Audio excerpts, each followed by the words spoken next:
नमस्ते दोस्तों। आज मैं आपको भगवान के ऐसे अद्भुत भक्त का पावन चरित्र सुनाऊंगा जिन्होंने भगवान कृष्ण और माता रुक्मिणी जी को ही लूट लिया था, जिनका नाम हरिपाल भक्त था। तो चलिए दोस्तों शुरू करते हैं। हरिपाल नाम के एक महान भागवत हुए। उन्होंने अपने गुरुजनों से पूछा, भगवत प्राप्ति का सरल उपाय क्या है? उनके गुरुदेव ने उत्तर दिया, संत सेवा। संत सेवा ही निश्चित रूप से भगवत प्राप्ति का उपाय है। जहां संतों की मंडली होती है वहां ईश्वर की कृपा अवश्य होती है। जहां संतों की मंडली होती है वहां भगवान का वास होता है। हरिपाल जी संतों की सेवा करने लगे। संतजन उनकी सेवा से प्रसन्न होकर एक दूसरे को उनकी सेवा के बारे में बताने लगे। धीरे धीरे उनकी सेवा की ख्याति दूर दूर तक फैलने लगी। अब केवल एक या दो संत नहीं बल्कि पूरी संत मंडली उनके यहां एकत्रित होने लगी।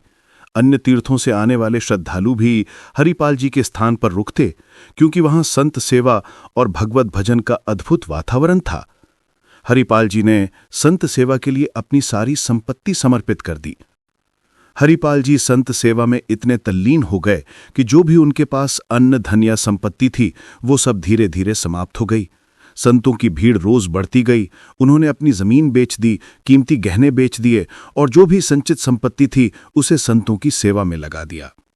अब स्थिति ये हो गई कि सेवा के लिए कुछ भी शेष नहीं बचा।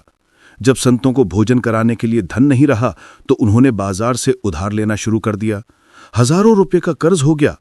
उस समय 1000 रुपए की बहुत बड़ी महिमा थी। 1 रुपए में ही ढेर सारी सामग्री आ जाती थी। हरिपाल जी ने अपनी सारी संपत्ति साधु सेवा में लगा दी और जब बाजार से उधार लेना भी संभव नहीं रहा तो दुकानदारों ने कर्ज देने से इनकार कर दिया। अब वो दुकान पर गए तो दुकानदारों ने कहा, हरिपाल जी पहले का उधार चुका दीजिए, अब बाजार में आपको कोई कर्ज नहीं देगा, आपकी सारी संपत्ति समाप्त हो चुकी है। अब हरिपाल के घर में ऐसी कोई भी वस्तु नहीं बची थी जिसे बेचकर संतों को भोजन कराया जा सके। लेकिन संत मंडली दिन प्रतिदिन बढ़ती जा रही थी। कोई जय द्वारिकाधीश का जय घोष कर रहा था तो कोई जय सिया राम और कोई हर हर महादेव। संतों की अलग अलग मंडलियां लगातार आती रहीं। हरिपाल जी सोचने लगे, अब क्या करें? हमने अपनी पूरी संपत्ति संत सेवा में समर्पित कर दी, बाजार से कर्ज भी ले लिया, लेकिन अब कोई उधार भी नहीं दे रहा। संतों को भूखा कैसे जाने दें? चाहे हमें कुछ भी करना पड़े, हम उनकी सेवा अवश्य करेंगे। हरिपाल जी का कठिन निर्णय, संत सेवा के लिए दूसरों को लूटना। तब उन्होंने एक कठिन निर्णय लिया। हरिपाल जी ने एक भाला लिया और जंगल के मार्ग पर बैठ गए। वो बलिष्ठ शरीर के थे। उनका तेजस्वी रूप देखकर ही लोग भयभीत हो जाते थे। वे किसी को मारते नहीं थे, लोग स्वयं उन्हें देखकर ही धन दे देते थे। और अगर कोई वैष्णव चिह्न धारण किया होता तो वो उसे कुछ न कहते। हालांकि उन्होंने ये उपाय तब अपनाया जब अपनी सारी संपत्ति समाप्त हो गई और कर्ज भी चुका पाना असंभव हो गया। पहले उन्होंने पूरी श्रद्धा से अपना घर, धन, गहने सब संत सेवा में समर्पित किए, फिर बाजार से उधार लिया और जब कोई साधन शेष नहीं बचा तब इस उपाय को अपनाया। धीरे धीरे ये बात फैल गई कि यदि कोई यात्री रास्ते में रामकृष्ण का नाम ले ले तो हरिपाल जी उसे रोकते नहीं थे। लोग डर के मारे हाथ जोड़ते और रामकृष्ण का उच्चारण करते हुए निकल जाते। यात्रियों को पता था कि यहां डाकू भाला लिए खड़ा है, लेकिन यह भी समझ गए थे कि यदि तिलक लगा हो और मुख से हरि नाम निकले तो वो कुछ नहीं कहेगा।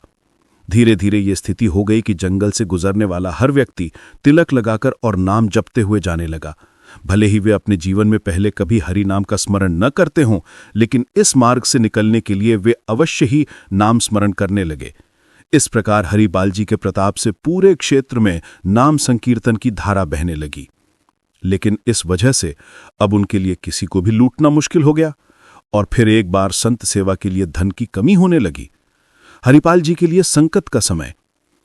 एक दिन बड़ी संख्या में संत मंडली हरिपाल जी के घर पहुंची। हरिपाल जी बड़े हर्षित हुए और अपनी पत्नी से बोले, आज तो हमारे बड़े भाग्य हैं कि इतने संत हमारे घर पधारे। लेकिन अगले ही क्षण चिंता ने उन्हें घेर लिया कि भोजन की कोई व्यवस्था नहीं है, बाजार से उधार लेना अब संभव नहीं और हमारे पास कुछ भी नहीं बचा। पत्नी ने कहा, घर में अन्न का एक भी दाना नहीं है, संतों को भूखा कैसे जाने दें? ये तो बहुत बड़ा अनर्थ हो जाएगा। हरिपाल जी ने कहा, क्यों ना पड़ोस से कुछ मांग लें। उनकी पत्नी आस पड़ोस में मदद मांगने के लिए निकली, लेकिन जैसे ही वे किसी के द्वार पर पहुंचती और कहती संत आए हैं, तो लोग दरवाजा बंद कर लेते। पहले ही बहुत बार संत सेवा के नाम पर हरिपाल जी ने बहुत कुछ मांग लिया था, अब कोई भी देने को तैयार न था। थकी हारी वे वापस लौटीं और दुखी बोलीं, अब कोई कुछ देने को तैयार नहीं है। आपके संत सेवा के व्यवहार का ऐसा प्रभाव हुआ है कि लोग देखते ही दरवाजा बंद कर लेते हैं। हरिपाल जी मुस्कुराए और बोले, कोई बात नहीं, जब सब रास्ते बंद हो जाते हैं तब केवल भगवान का सहारा होता है। हरिपाल जी अपने मन में विचार कर रहे थे। गुरुदेव ने कहा था कि संत सेवा से भगवत प्राप्ति होती है। प्रभु, आप मिले या ना मिले, लेकिन आज संत हमारे घर से भूखे न जाएं। कोई उपाय नहीं सूझ रहा, प्रभु कृपा करो। हरिपाल जी के जीवन में भगवान की लीला प्रारंभ हुई। उधर भगवान श्री कृष्ण द्वारिका में रुक्मिणी जी के साथ विराजमान थे। अचानक उन्होंने सोचा, हरिपाल जी ने पुकार लगाई है, संत सेवा के लिए वे संकट में हैं। भगवान तुरंत अपनी लीला रचने के लिए तैयार हो गए। उन्होंने रत्नों से जड़ित मुकुट, कुंडल, करधनी, बाजूबंद और दिव्य आभूषण धारण किए। रुक्मिणी जी ने आश्चर्य से पूछा, प्रभु आप इतने दिव्य आभूषण क्यों पहन रहे हैं? ये नया श्रृंगार क्यों? भगवान मुस्कुराए और बोले, हमारे एक भक्त संकट में है, आज हम उनके दर्शन करने जा रहे हैं। रुक्मिणी जी बोलीं, यदि आप इतने महान भक्त के दर्शन करने जा रहे हैं तो मैं भी चलूंगी। भगवान बोले, तो ठीक है, लेकिन ध्यान रहे, कोई भी भगवत शिवा धारण मत करना, कोई भगवत चर्चा नहीं करनी, केवल सांसारिक आभूषण पहनकर चलना। रुक्मिणी जी को और भी आश्चर्य हुआ, प्रभु ऐसा कौन सा भक्त है जो भगवत चर्चा और चिह्नों का विरोध करता है? भगवान हंसते हुए बोले, बस तुम चलो, दर्शन से निहाल हो जाओगे। श्री कृष्ण और रुक्मिणी जी हरिपाल जी से मिलने आए। भगवान और रुक्मिणी जी अत्यंत वैभवशाली वेश में हरिपाल जी के गांव पहुंचे। गांव के बाहर ही उन्होंने रुककर संदेश भिजवाया कि हम धनिक हैं और जंगल में यात्रा कर रहे हैं, हमें मार्ग सुरक्षित पार करवाने के लिए किसी की सहायता चाहिए।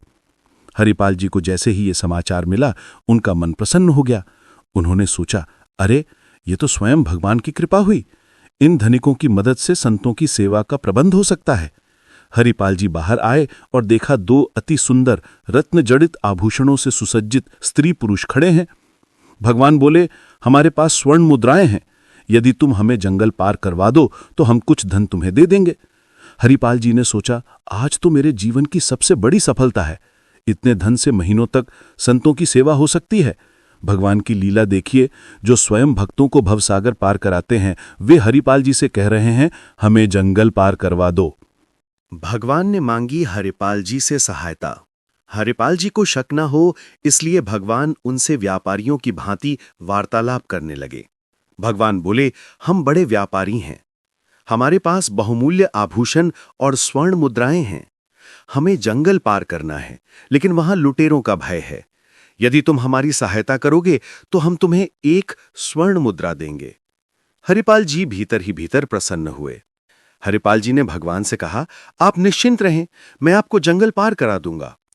रुक्मिणी जी ये सब देख रही थीं, लेकिन उन्हें समझ नहीं आ रहा था कि जो स्वयं सुदर्शन चक्रधारी हैं, वे किसी मनुष्य की सहायता क्यों ले रहे हैं। रुक्मिणी जी बोली, प्रभु आप सुदर्शन चक्र और अपनी अपार शक्ति से संपन्न हैं, फिर भी एक साधारण मनुष्य से सहायता मांग रहे हैं। भगवान ने मुस्कुराकर उत्तर दिया, प्रश्न मत करो, बस देखो, मैंने कहा था ना कि ये मेरा महान भक्त है। भक्त के हाथों लुटे भगवान। हरिपाल जी ने गौर से प्रभु और रुक्मिणी जी को देखा। न माला, न तिलक, न कोई भागवतिक चिन्ह, पूरे सांसारिक व्यक्ति लगते हैं। जरूर इनके पास अपार धन होगा। इन्हें लूटने में कोई दोष नहीं, क्योंकि हम इस धन से संतों को भोजन कराएंगे। हरिपाल जी भाला लेकर चल दिए। वे आगे आए और उन दोनों से कहा, उतारो अपने सारे आभूषण और मुझे दे दो। भगवान ने रुक्मिणी जी से कहा, उतारो आभूषण और इसे दे दो। रुक्मिणी जी ने कहा, हमने तो इसे अपनी रक्षा के लिए रखा था और यही हमें लूट रहा है, और आप भी कह रहे हैं कि इसे आभूषण दे दो। प्रभु बोले, उतारो आभूषण और इसे दे दो, नहीं तो यह हमें भाले से मार देगा। जीवन बचा रहेगा तो नया आभूषण बनवा लेंगे। भगवान ने रुक्मिणी जी से कहा, जिसके दर्शन करने के लिए हम आपको लाए थे, यही वह भक्त है। इसने अपना सर्वस्व लुटा दिया है, कुछ नहीं आज इसके पास खाने को। मैं इसी से लुटने के लिए आज यहां आया हूं। हरिपाल जी का पश्चाताप। हरिपाल जी ने जब लौट कर देखा तो अनंत सौंदर्य और माधुर्य से युक्त भगवान और श्री रुक्मिणी जी उनके सामने विराजमान थे। उन्होंने प्रभु के चरण पकड़ लिए और कहा, प्रभु, मुझसे गलती हो गई। मेरे कटु वचन, मेरा भाला उठाना, ये सब मेरी भूल थी। प्रभु, आप जानते हैं हमारे घर में संत मंडली बैठी है। इतना कर्ज हो गया है कि अब कोई हमें उधार नहीं देता। पड़ोस से मांगे तो कुछ देने को तैयार नहीं, और जो थोड़ी बहुत संपत्ति थी वो भी समाप्त हो गई। लेकिन संत भूखे ना जाएं प्रभु, इसलिए मैंने ये सब किया। भगवान ने हरिपाल जी को छाती से लगा लिया और कहा, तुम सर्वश्रेष्ठ हो और मेरे प्राण प्रिय भक्त हो। हरिपाल जी ने भगवान से कहा, प्रभु, आपके ये आभूषण मैं नहीं ले सकता। तब भगवान ने कहा, देखो, हम ये सब संतों की सेवा के लिए ही लाए हैं, इसे ले जाओ।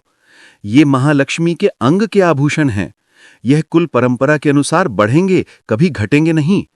इन्हें बेचकर अपना सारा कर्ज चुका दो और प्रतिदिन लाखों संतों को भोजन कराओ। अब तुम्हारा ऐश्वर्य कभी घटने वाला नहीं। हरिपाल जी ने भगवान से प्रार्थना की, प्रभु, इस घटना के बारे में किसी से मत कहना, नहीं तो सभी भक्त ये कहेंगे कि भगवान अपने भक्तों को इतना स्नेह लुटाते हैं और ये भक्त भाला लेकर उन्हीं भगवान को लूटने निकल पड़ा। भगवान ने कहा, डरो मत।